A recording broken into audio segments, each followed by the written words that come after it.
Hello friends, இந்த பரிவி serial இனி வர எபிசோட்ஸ்க்கான ப்ரோமோ தான் இந்த வீடியோல பார்க்க போறோம். அடுத்தடுத்த சுவாரஸ்யங்களை தெரிஞ்சுக்க இந்த வீடியோவை ஸ்கிப் பண்ணாம கடைசி வரைக்கும் பாருங்க. இங்க காயத்ரியுமே வீட்டுல உட்காந்துக்கிட்டு காய்கறி எல்லாம் கட் பண்ணிக்கிட்டு இருக்காங்க. உடனே ஒரு அன்னோன் நம்பர்ல இருந்து ஒரு போனுமே வருது. பார்த்த உடனே யார் எனக்கு கால் பண்ணுவாங்க அப்படின்னு சொல்லிட்டு அட்டன் பண்ணி பேசவும் உடனே அங்க எஸ்ஐக்கு பேசுறாங்க. எஸ்ஐக்கு பேசினதுமே நீ எதுக்குடா எனக்கு கால் பண்ணிருக்க அப்படின்னு சொல்லிட்டு கோவத்தோட காயத்ரி சொல்லவும் உடனே இதை கேட்ட அங்க எஸ்ஐக்குமே எதுக்காக இவன் பண்ணிருக்கான்னு சொல்லிட்டு ரொம்பவே அதிர்ச்சியா பாக்குறியா? கண்டிப்பா ஒரு விஷயத்தோட தான் உனக்கு கால் பண்ணியிருக்கேன். என்னடி நீ அந்த வீட்டில இருந்து என்ன துரத்து விட்டுட்டா நீங்க எல்லாம் சந்தோஷமா இருக்கலாம் அப்படின்னு சொல்லிட்டு நினைச்சுக்கிறீங்களா? கண்டிப்பா அது நடக்கவே நடக்காது. கண்டிப்பா உங்களுடைய ஃபேமிலியை நான் சந்தோஷமா வெறுக்க விட மாட்டேன். அதுவும் இல்லாம உன்னுடைய ஒரு விஷயம் என்கிட்ட மாட்டிட்டு இருக்கு. அதுவும் இல்லாம நீ குளிக்கிறது அது இதுன்னு சொல்லிட்டு நிறைய விஷயங்களை நான் வீடியோ எடுத்து வச்சிருக்கேன். அந்த வீடியோவை உனக்கு போனுக்கு அனுப்பிச்சு விட்டுறேன் பார். அந்த வீடியோ எப்படி இருக்குன்னு சொல்லிட்டு பார்த்துட்டு எனக்கு ரிட்டர்ன் கால் பண்ண அப்படின்னு சொல்லிட்டு அங்க இருந்து எசகியுமே கட் பண்ணிடுவாங்க. உடனே இதை பார்த்த அங்க காயத்ரியுமே பயங்கர அதிர்ச்சியாகவும் அழுதுகிட்டு இவன் எதுக்கு இப்படி எல்லாம் பண்ணிக்கிட்டு இருக்கான்னு சொல்லிட்டு மறுபடியுமே எசகி கால் பண்றாங்க. எசகி கால் பண்ண உடனே எசகி கிட்ட இங்க காயத்ரியுமே எதுக்குடா இந்த மாதிரி வீடியோ எல்லாம் எடுத்து வச்சிருக்க? இன்னும் உன் கோவம் இன்னும் குறையிலையா? நாங்க உங்களுக்கு என்னடா துரோகம் பண்ணோம்? நான் உங்களுக்கு என்னடா தப்பு பண்ணோம் அப்படின்னு சொல்லிட்டு அங்க காயத்ரியுமே அழுதுகிட்டே இருக்க. உடனே அங்க இருக்கிற எசகியுமே என்ன அந்த வீட்டுல இருக்க விடாம என்ன வெளியே விட்டுட்டு ஒரு பிச்சைக்கார மாதிரி ஊரா சுத்த வச்சிங்கல்ல. கண்டிப்பா நீ உன் கழுத்துல அங்க அவன் தாலி கட்டவே கூடாது. அதுவும் இல்லாமல் அவன் உன் கழுத்தில் தாலி கட்டணும்னா கண்டிப்பாக நீ இந்த வீடியோவை அங்கே இருக்கிற எல்லார் முன்னாடியுமே நான் போட்டு காமிப்பேன். அந்த வீடியோவை பார்த்துட்டு உனக்கு யாருமே பொண்ணு கொடுக்க மாட்டாங்க. அதை பார்த்து இங்கே அன்னபூர்ணியும் சிவா இங்கே சிந்துன்னு சொல்லிட்டு எல்லாருமே உறைஞ்சி போய் நிற்க போகிறாங்க. உனக்கு அசிங்கத்தில் அங்கேவே தூக்கு மாட்டிட்டு நீ சாகணும் அப்படின்னு சொல்லிட்டு எசக்கியுமே சொல்லிடுறாங்க. இதை கேட்ட அங்கே காயத்ரியுமே அழுதுகிட்டே எசக்கி ஒழுங்கு மரியாதையா இந்த வீடியோவை எனக்கு கொடுத்துரு. அதுவும் இல்லாமல் உன்னை நான் உயிரோடைய விட மாட்டேன். இங்கே சிவா கிட்டையும் ஆறுமுகத்துக்கிட்டையுமே நீ இப்படி பண்ணிக்கிட்டு இருக்குன்னு சொல்லிட்டு சொன்னா உன்னை உயிரோடையே விட மாட்டாங்க. ஏற்கனவே உன்னை மன்னிச்சு விட்டதோடைய இப்போ இவ்வளோ பெரிய தப்பு பண்ணியிருக்கா அப்படின்னு சொல்லிட்டு அவங்களுக்கு தெரிஞ்சிச்சுன்னா உன்னை என்ன பண்ணுவாங்கன்னு சொல்லிட்டு அவங்களுக்கே தெரியாது அப்படின்ற மாதிரியுமே காயத்ரி அங்கே இருக்கிற எசகி கிட்ட சொல்லிட்டுறாங்க. உடனே செலின் ரொம்பவே ஒரு அப்பாவினே சொல்லலாம். ஏற்கனவே செலினை கடத்தி இங்கே எசகி காயத்ரியை கல்யாணம் பண்ணிக்கிட்டாங்க. இப்போ செலியனும் அங்கே காயத்ரியுமே ரெண்டு பேரும் சேர்த்து வச்சு கல்யாணம் பண்ணணும் அப்படின்னு சொல்லிட்டு அங்கே இருக்கிற அன்னப்பூர்ணியுமே முடிவு பண்ணியிருப்பாங்க. இந்த ஒரு விஷயத்த இந்த ஒரு கல்யாணத்தை நிப்பாட்டணும் அப்படின்னு சொல்லிட்டு எசகியுமே இப்படி ஒரு விஷயத்த கொண்டு எங்க காயத்ரி முன்னாடி காமிச்சு பயபுறுத்திக்கிட்டு இருக்காங்க. ஆனால் எசகி கண்டிப்பா இந்த ஒரு விஷயத்த வச்சு எங்க காயத்ரியை அவன் இருக்க இடத்துக்கு வர சொல்றதுக்காக தான் இப்படியெல்லாம் பண்ணிக்கிட்டு இருக்கான்னு சொல்லிட்டு எங்க இருக்கிற காயத்ரிக்கு நல்லாவே தெரிஞ்சிருந்தாலையும் கண்டிப்பாக அந்த வீடியோ நம்மளுக்கு வேணும்னா எங்கள் எசகி கிட்ட நம்ம போய் தான் ஆகணும் அப்படின்னு சொல்லிட்டு அங்கே இருக்கிற காயத்ரியுமே யோசிச்சுக்கிட்டு இருக்க. அதுக்கு இவங்க யோசிச்சு முடிக்கிறதுக்குள்ளேயே அங்கே இருக்கிற எசகியுமே இந்த வீடியோவை நான் டெலீட் பண்ணணும்னா இந்த வீடியோவை நான் உனக்கு கொடுக்கணும்னா நான் சொல்கிற இடத்துக்கு நீ கண்டிப்பாக வந்து தான் ஆகணும்.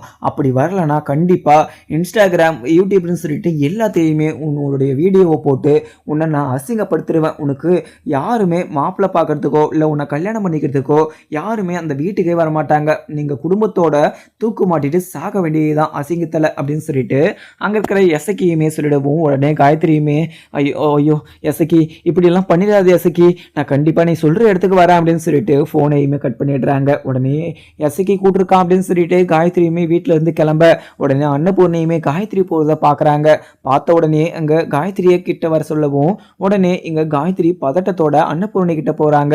காயத்ரி எங்க காயத்ரி போற அப்படின்னு சொல்லிட்டு அங்க இருக்கிற அன்னபூர்ணி கேட்கவும் உடனே காயத்ரியுமே அம்மா இல்லம்மா இங்க எனக்கு கொஞ்சம் கோயிலுக்கு போகணும் அப்படின்னு சொல்லிட்டு ஆசையா இருந்துச்சு, அதனாலதான் கோயிலுக்கு போயிட்டு வரலாம் அப்படின்னு சொல்லிட்டு போறோமா அப்படின்னு சொல்லிட்டு மறைச்சிடுறாங்க. ஏன்னா இந்த விஷயத்த யார்கிட்டனா சொன்னா கண்டிப்பா இந்த வீடியோவை நான் எல்லாரும் முன்னாடியுமே எல்லார்கிட்டையுமே போட்டு காமிப்பேன். அதுவும் இல்லாம எல்லாருக்குமே நான் ஷேர் பண்ணி விட்டுருவேன். உன்னுடைய அசிங்கத்தை உன்னவை அசிங்கப்படுத்திடுவேன் அப்படின்னு சொல்லிட்டு அங்க இருக்கிற எசைக்கு சொன்னதுனால இங்க இருக்கிற அன்னபூர்ணிகிட்டையுமே போய் சொல்லிட்டு காயத்ரியுமே வீட்டில இருந்து கிளம்பிடுறாங்க அங்க எசகிக்கிற இடத்துக்கு. உடனே இங்க இருக்கிற பைரவிக்கு லேப்டாப் ப்ராப்ளமா இருக்கு, எதுவுமே யூஸ் பண்ண முடியல அப்படின்னு சொல்லிட்டு இங்க ஒரு கடையிலையுமே கொண்டு போய் கொடுத்துப்பாங்க. அந்த கடையில அந்த லேப்டாப்பை ரெடி பண்ண முடியாது, நீங்க வேற லேப்டாப் தான் வாங்கிக்கணும் அப்படின்னு சொல்லிட்டு இருப்பாங்க. இதை தெரிஞ்சுக்கிட்ட இங்க ஆறுமுகமும் பைரவிக்காக அந்த ஒரு லேப்டாப்பையுமே வாங்கிட்டு வச்சிருப்பாங்க. ஆனா அதை பார்த்த அங்க பைரவியுமே நான் மனசு மாற்றுவேன், நீ இப்படிலாம் பண்ணிக்கிட்டு இருந்தனா நான் மனசு மாறி நான் உன்னை என்னுடைய வாழ்க்கையில் ஏற்றுப்பேன், நான் உன் கூட சேர்ந்து வாழ்வன் மட்டும் நீ நினச்சிக்காத. எல்லா பொண்ணு மாதிரி நான் கிடையாது. நீ என்ன பண்ணாலையும் அதை நான் அட்வான்டேஜ் எடுத்துக்கிட்டு உன் மேலே பாவ புண்ணியம் பார்த்து நான் உன்னை கண்டிப்பாக ஏற்றுக்கவே மாட்டேன். உன்னுடைய கேரக்டர்லேருந்து எல்லாமே எனக்கு தெரியும். உன் கூட சேர்ந்து வாழ்ந்தனா என்னுடைய வாழ்க்கை நாசமாயிடும் அப்படின்னு சொல்லிட்டு அங்கே இருக்கிற பைரவியுமே ஆறுமுகத்துக்கிட்ட போய் பேசியிருப்பாங்க. ஆறுமுகமும் இவளை புரிஞ்சிக்கவே முடியல, இவளை எப்போவுமே மாற்றவும் முடியாது, இவளை திருத்தவும் முடியாது. கண்டிப்பாக நம்ம எவ்வளோ பண்ணாலுமே இவ திருந்த மாட்டா.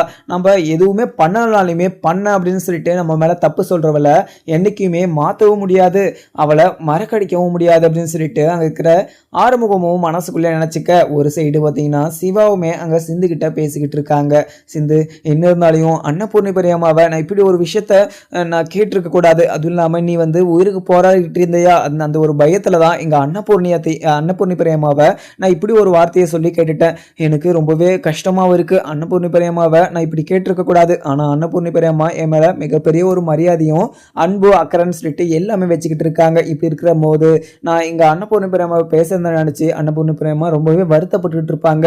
நான் அன்னபூர்ணி பெரியம்மா கிட்ட போய் மன்னிப்பு கேட்கவா அப்படின்னு சொல்லிட்டு சிந்து கிட்ட எங்கள் சிவா சொல்லவும் உடனே சிந்துவுமே டாக்டர் என்னதான் இருந்தாலையும் நீங்கள் கண்டிப்பாக எங்கள் அன்னபூர்ணி அத்தையை நீங்கள் இப்படி கேட்டிருக்க கூடாது. ஏன்னா அன்னபூர்ணியத்தை உங்களை நினச்சி ரொம்பவே வருத்தப்பட்டிருப்பாங்க, உங்கள் மேலே அவங்க உயிரை வச்சுக்கிட்டு இருக்காங்க. இப்படி இருக்கிறப்ப கண்டிப்பாக நீங்கள் இப்படி ஒரு வார்த்தையை சொன்னதுக்கு அவங்களுக்கு எவ்வளோ மனசு கஷ்டமாக இருந்துக்கும் தெரியுமா? என்னை காப்பாற்றுறதுக்காக அவங்க எவ்வளவோ முயற்சி பண்ணாங்க. ஆனால் கடைசியில் எனக்கு பேச்சு மூச்சு இல்லாததுனால பயந்துட்டு எங்கள் ஆறுமுகத்தை கூப்பிட்டு ஆறுமுக மச்சானை கூப்பிட்டு உடனே எங்கள் ஹாஸ்பிட்டலுக்குமே கொண்டு வந்தாங்க.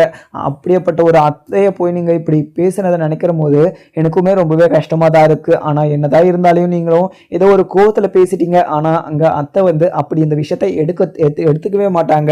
ஏன்னா அத்தை வந்து உங்கள் மேலே பயங்கர ஒரு பாசம் வச்சுக்கிட்டு இருக்கிறதுனால இங்கே பாசம் வச்சுக்கிட்டு இருக்க ஒரு நபர் வந்து அவங்கள காயப்படுத்தினா இல்லை கஷ்டப்படுற மாதிரி ஒரு விஷயத்த பேசினா எப்படி வலிக்கும்னு சொல்லிட்டு உங்களுக்கே நல்லாவே தெரியும். ஏன்னா அந்த வீட்டில் இருந்துக்கிட்டு நீங்களும் அதை பார்த்துக்கிட்டு தான் இருந்திருக்கீங்க. அது மட்டும் இல்லாமல் அந்த வீட்டுக்குள்ளே இருந்து நான் அசிங்கப்பட்டு இப்படி ஒரு கஷ்டத்தை நிறையவே அனுபவிச்சிருக்கேன். அது எவ்வளோ பெரிய கஷ்டம்னு சொல்லிட்டு எனக்கு மட்டும் தான் தெரியும் அப்படின்ற மாதிரியுமே அங்கே இருக்கிற சிந்துவுமே சிவா கிட்ட சொல்லிடுறாங்க.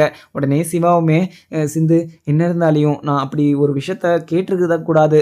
ஏன்னா உன்னை வந்து 1 hour கழிச்சு ஹாஸ்பிட்டல் கொண்டு வந்து சேர்த்தா யாருக்கா இருந்தாலுமே இப்படி ஒரு கோவம் வரதான் செய்யும். அந்த ஒரு கோவத்தை தான் எங்கள் அன்னபூர்ணி பெரியம்மாவை நான் இப்படி ஒரு வார்த்தையை சொல்லி திட்டேன், என்னை மன்னிச்சிக்க சிந்து அப்படின்னு சொல்லிட்டு அங்கே இருக்கிற சிந்து கிட்ட வந்து சிவாவுமே சொல்லிடுவோம். ஒரு வழியாக எங்கள் காயத்ரியுமே அங்கே இருக்கிற எஸ்ஐகே கிட்டையுமே போயிடுறாங்க. எஸ்ஐகே கிட்ட போன உடனே எஸ்ஐகி என்னுடைய வீடியோலாம் நீ என்கிட்ட கொடுத்துட்டுனா உனக்கு நான் மன்னிப்பு கொடுத்துருவேன். அது மட்டும் இல்லாமல் இந்த வீடியோவை நீ மற்றவங்களுக்கு காமிப்ப, இல்லை இந்த வீடியோவை வச்சு என்னை நீ கல்யாணம் பண்ணிக்கணும் அப்படின்னு சொல்லிட்டு நினச்சினா கண்டிப்பாக அது நடக்கவே நடக்காது அப்படின்னு சொல்லிட்டு அங்கே இருக்கிற எஸ்ஐகி சொல்லவும் எஸ்ஐகி கிட்ட காயத்ரி சொல்லவும் உடனே எஸ்ஐகிக்குமே இங்கே பாரு காயத்ரி, நான் உன்னை கல்யாணம் பண்ணிக்கணும், உன் கூட சேர்ந்து வாழணும் அப்படின்னு சொல்லிட்டு எனக்கு ரொம்பவே ஆசையாகவும் இருந்துச்சு. ஆனால் அந்த ஆசையில் எங்கள் சிவாவும் அன்னபூர்ணியும் அதில் மண்ணு தூவி போட்டுட்டாங்க. ஆனால் இப்போயும் உன்னை கல்யாணம் பண்ணிக்கிறதுக்கான எல்லா உரிமையும் இருக்குது, எல்லா உறுத்தும் இருக்குது. அது மட்டும் இல்லாமல் உன்னை கல்யாணம் பண்ணிக்கிறதுக்கான ஆதாரமும் இருக்குது. இப்படி இருக்கிறப்போ இப்போவே நான் உன்னை கல்யாணம் பண்ணிக்கலாம். ஆனால் கண்டிப்பாக உன்னை நான் கல்யாணம் பண்ணிக்க மாட்டேன், எனக்கு கிடைக்காதவ உயிரோடையே இருக்கக்கூடாது அப்படின்னு சொல்லிட்டு எசக்கி கையில் இருந்த கத்தி எடுத்து அங்கே இருக்கிற இது காயத்ரிக்கு வயிற்றுலேயே பார்த்தீங்கன்னா குத்திடுவாங்க. குத்தின உடனே இங்கே ரொம்பவே வலியோட அங்கே இருக்கிற காயத்ரியுமே கத்திக்கிட்டு அழவும் உடனே பக்கத்தில் இருக்கிற ஒரு விவசாயி வந்து தண்ணி கட்டிக்கிட்டு இருப்பாங்க. அதை பார்த்த உடனே பதட்ட அடிச்சுட்டு அங்கே பொண்ணு வந்து விழுந்துக்கிட்டு இருக்கு அப்படின்னு சொல்லிட்டு அங்கே ஓடி வந்து பார்க்குறாங்க. ஒரு பொண்ணு வந்து வயிற்றில் குத்துப்பட்டு கிடக்கு அப்படின்னு சொல்லிட்டு உடனே ஆம்புலன்ஸுக்குமே கால் பண்ணுறாங்க. அங்கே இருக்கிற நபர் உடனே எசைக்கையும் அந்த இடத்துல விட்டுட்டு அங்கேருந்து பயத்தில் ஓடிடுறாங்க. ஏன்னா எசைக்கு தான் இப்படி ஒரு விஷயத்த பண்ணான்னு சொல்லிட்டு அங்கே இருக்கிறவங்களுக்கெல்லாமே தெரிஞ்சிச்சுன்னா கண்டிப்பாக எசக்கியை உயிரோடி விட மாட்டாங்க. அதுவும் இல்லாமல் ஜெயிலில் போட்டாங்கன்னா வெளியே வர முடியாத அளவுக்கு வந்து அந்த அளவுக்கு அவங்கள இது எசக்கியை ரொம்ப பாடப்படுத்திடுவாங்க அப்படின்னு சொல்லிட்டு எசக்கியும் அங்கேருந்து பார்த்தீங்கன்னா ரொம்பவே கோவத்தோட தப்பிச்சு கிளம்பிடுறாங்க. அதுக்கப்புறம் என்ன, இங்கே எசக்கியுமே ரொம்பவே பதட்டத்தோட ஓடி ஒரு இடத்துல போய் உக்காந்துட்டு உடனே அங்கே இருக்கிற மகாக்குமே கால் பண்ணுறாங்க. மகாக்கு கால் பண்ண உடனே அது அக்கா நான் ஒரு விஷயத்த பண்ணிட்டேங்க, எனக்கு இப்போதான்க்கா சந்தோஷமாக இருக்குது, எனக்கு கிடைக்காத இங்கே காயத்ரியை நான் கொலை பண்ணிட்டேங்க, அவள் ரத்த வெள்ளத்தில் உழுந்துக்கிட்டு இருக்கா, அவள் கண்டிப்பாக அவருடைய உயிரே போயிட்டுருக்கோம் அப்படின்னு சொல்லிட்டு அங்கே இருக்கிற மகா கிட்ட சொல்லவும் உடனே மகா இதை கேட்ட உடனே அடி அட பாவி, எதுக்குடா இப்படி பண்ண? நீ கொலை இதில் உள்ளே போனனா கண்டிப்பாக நீ வெளியவே வர முடியாது. எதுக்காகடா இப்படி பண்ண? இந்த விஷயத்த நிதானமாக யோசிச்சு பொறுமையாக பண்ணியிருக்க வேண்டிய விஷயம். இப்போ உனக்கும் எசகிக்கும் இங்கே இருக்கிற காயத்ரிக்கும் பிரச்சனை நடந்திருக்கு. இப்போ நீ தான் இவளை கொலை பண்ணான்னு சொல்லிட்டு அவங்க கன்ஃபார்மே பண்ணிடுவாங்க. நீ எங்கே இருக்கன்னு சொல்லிட்டு வலை வீசி தடுக்குவாங்க. உடனடியாக நீங்கள் இருக்காமல் எங்காவது போய் தொலைடா அப்படின்னு சொல்லிட்டு அங்கே இருக்கிற மகாவுமே சொல்லிடுறாங்க. உடனே இங்கே மகா வந்து ஐயோ இவன் வேற இப்படி ஒரு விஷயத்த பண்ணியிருக்கானே, இவன் எதுக்காக இப்படிலாம் பண்ணிக்கிட்டு இருக்கான்னு சொல்லிட்டு எனக்கு ஒன்றுமே புரியல. ஆனால் அவளுக்கு இது தேவைதான். ஆனால் இருந்தாலையும் இப்போ பண்ணது கண்டிப்பாக மிகப்பெரிய ஒரு டேஞ்சரான ஒரு விஷயம். அவன் எதுக்காக இப்படி யோசிக்காமல் பண்ணிக்கிட்டு இருக்கான்னு சொல்லிட்டு எனக்கு ஒன்றுமே புரியல அப்படின்ன மாதிரியுமே மகா வந்து தன்னைத்தானே புழம்பிக்கிட்டு இருக்க. ஒரு சைடு பார்த்தீங்கன்னா எங்கள் உக்காந்துக்கிட்டு இருக்க அன்னபூர்ணிக்கு வந்து ஒரு கண்ணு வந்து துடிச்சிக்கிட்டே இருக்குது. என்னடா என்னுடைய இது இடத்து கண்ணு வந்து துடிச்சிக்கிட்டே இருக்குது. ஏதோ அசம்பாவிதம் நடக்க போகுது. என்னடா நடக்க போதோ தெரியல. சாமி, என்னுடைய ஃபேமிலியில் இருக்கவங்க யாருக்கும் எதுவுமே ஆகிடக்கூடாது. இப்போ தான் சிந்துக்குமே கருப்பு தேல் கடிச்சிருச்சுன்னு சொல்லிட்டு இப்போ தான் ரிக்கவர் ஆயிருக்கா. மறுபடியும் இன்னொரு பிரச்சனையை நீங்கள் கொண்டு வராத சாமி அப்படின்னு சொல்லிட்டு அங்கே இருக்கிற அன்னபூர்ணியுமே மனசுக்குள்ளே வேண்டிக்க.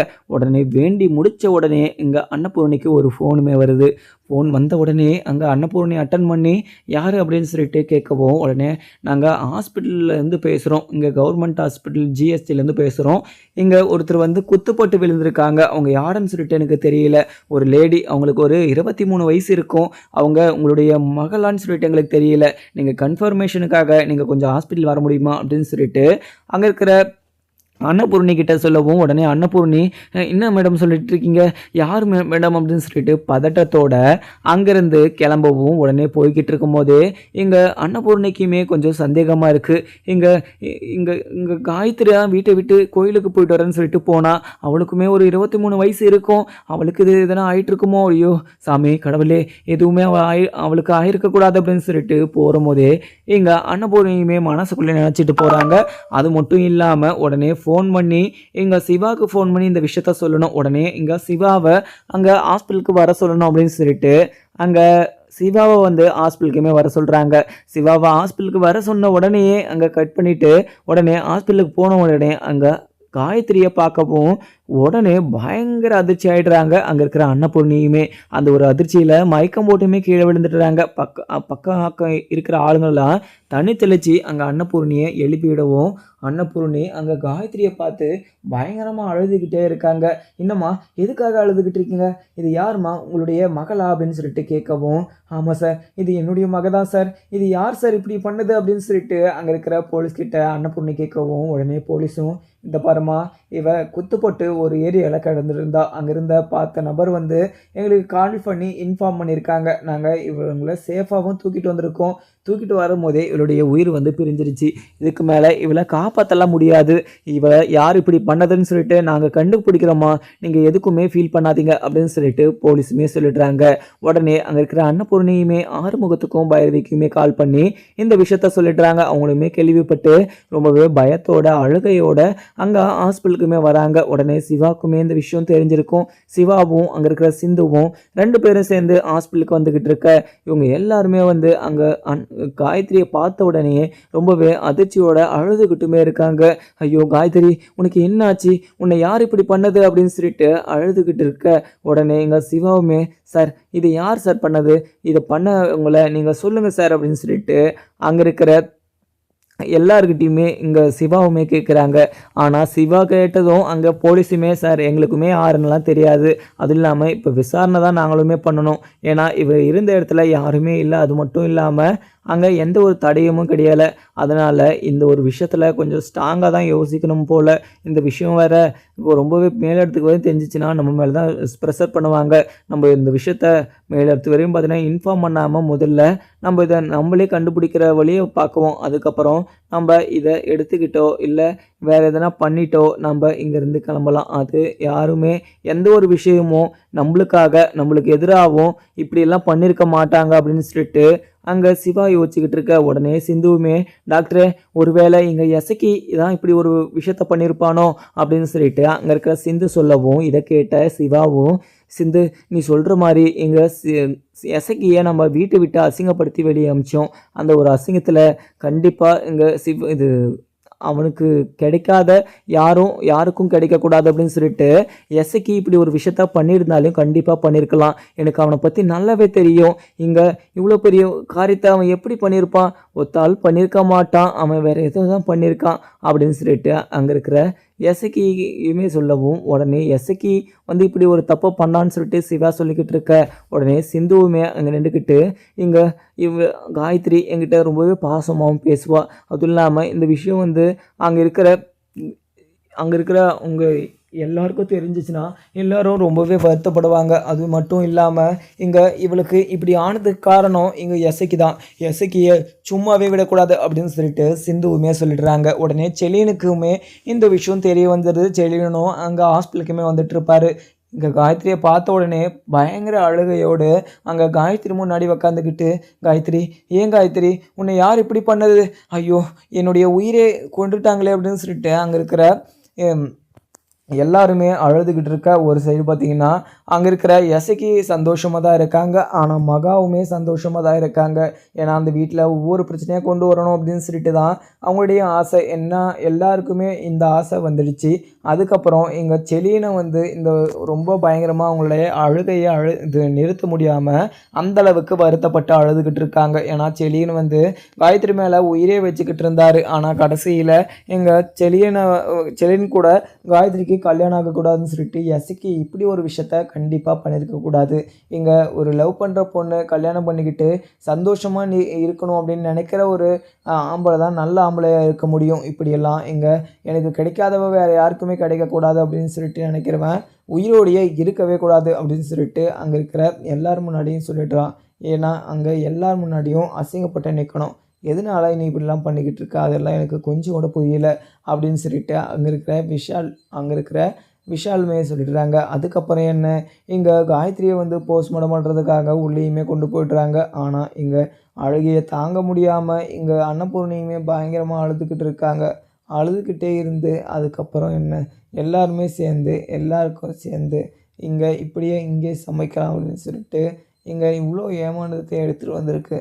ஆனால் கடைசியில் நாம் தான் ஒரு முட்டாள்தனமான ஒரு குரு அப்படின்னு சொல்லிட்டு நம்ம நினச்சிக்கிறது அப்படின்னு சொல்லிட்டு அங்கே இருக்கிற எல்லாருமே இங்கே குரு, மூர்த்தி, இங்கே இவங்கெல்லாம் சேர்த்து நான் என்ன தான் பண்ணி இவங்களை காப்பாற்றுவேன்னு சொல்லிட்டு எனக்கு ஒன்றுமே புரியல. அது மட்டும் இல்லாமல் எனக்கு ரொம்பவே பயமாகவும் இருக்குது. ஐயோ, நான் என்ன தான் பண்ணுவேனோ அப்படின்னு சொல்லிட்டு அங்கே இருக்கிற எல்லாரும் முன்னாடியுமே உக்காந்துக்கிட்டு அன்னபூர்ணியுமே பயங்கரமாக அழுந்துக்கிட்டு இருக்க. உடனே இங்கே பக்கத்தில் நின்றுக்கிட்டு அங்கே எல்லாருமே சேர்ந்து அழுதுகிட்டு தான் இருக்காங்க. ஒரு சைடு ஆறுமுகம், ஒரு சைடு சிந்துன்னு சொல்லிட்டு, ஒரு சைடு பைரவின்னு சொல்லிட்டு எல்லாருமே அழுதுகிட்டு தான் இருக்காங்க. ஆனால் இன்சூரன்ஸ் யாருக்குமே கிடையாது. ஏன்னா யாராவது இப்படி ஒரு விஷயத்தில் இன்வால்வ் ஆகிருப்பாங்க. கண்டிப்பாக இன்வால்வ் ஆகிருந்தால் இந்த ஒரு விஷயம் எல்லாத்துக்கும் ஒரே அளவுக்கு தண்ணி ஊற்றணும். எல்லாமே சேர்த்து பழகி தண்ணி ஊற்றணும் அப்படின்னு சொல்லிட்டு யாருக்குமே புரிய வரக்கூடாது. ஆனால் புரிய வந்தால் கண்டிப்பாக என்னுடைய வாய் சும்மா இருக்காது. என்ன சும்மா இல்லைன்னா அப்படின்னு சொல்லிட்டு எல்லாருமே சேர்ந்து இங்கே எசைக்கு இப்படி சும்மாலாம் விடவே கூடாது அப்படின்னு சொல்லிட்டு பயங்கர கோவத்தோடு அங்கேருந்து பார்த்திங்கன்னா சிவாவுமே கிளம்பிடுறாங்க. ஒரு சைடு ஆறுமுகமும் கிளம்பிடுறாங்க. இங்கே எசைக்கியை உயிரோடைய விடக்கூடாது, அவனை மன்னிச்சு விட்டதுனால தான் அவன் இப்படியெல்லாம் பண்ணிக்கிட்டு இருக்கான். இனிமேலும் அங்கே விட்டோன்னா கண்டிப்பாக நம்ம குடும்பத்தவே அவன் அழைச்சிடுவான். அதனால் நம்ம எல்லாருமே சேர்ந்து ஒரு விஷயத்த பண்ணணும் அப்படின்னு சொல்லிட்டு நினச்சா அது அப்போவே முடிச்சிடணும். அவன் எங்கே இருக்கான்னு சொல்லிட்டு கண்டுபிடிச்சி அவனை உயிரோடையே விடக்கூடாது அப்படின்னு சொல்லிட்டு அங்கேருந்து கிளம்பிடுறாங்க. கிளம்புனாலையும் அங்கே எல்லாருமே சேர்ந்து இந்த ஒரு கவலையை கால இருக்க முடியுமா? இது பாரு, இல்லாமல் ஒன்று தான்.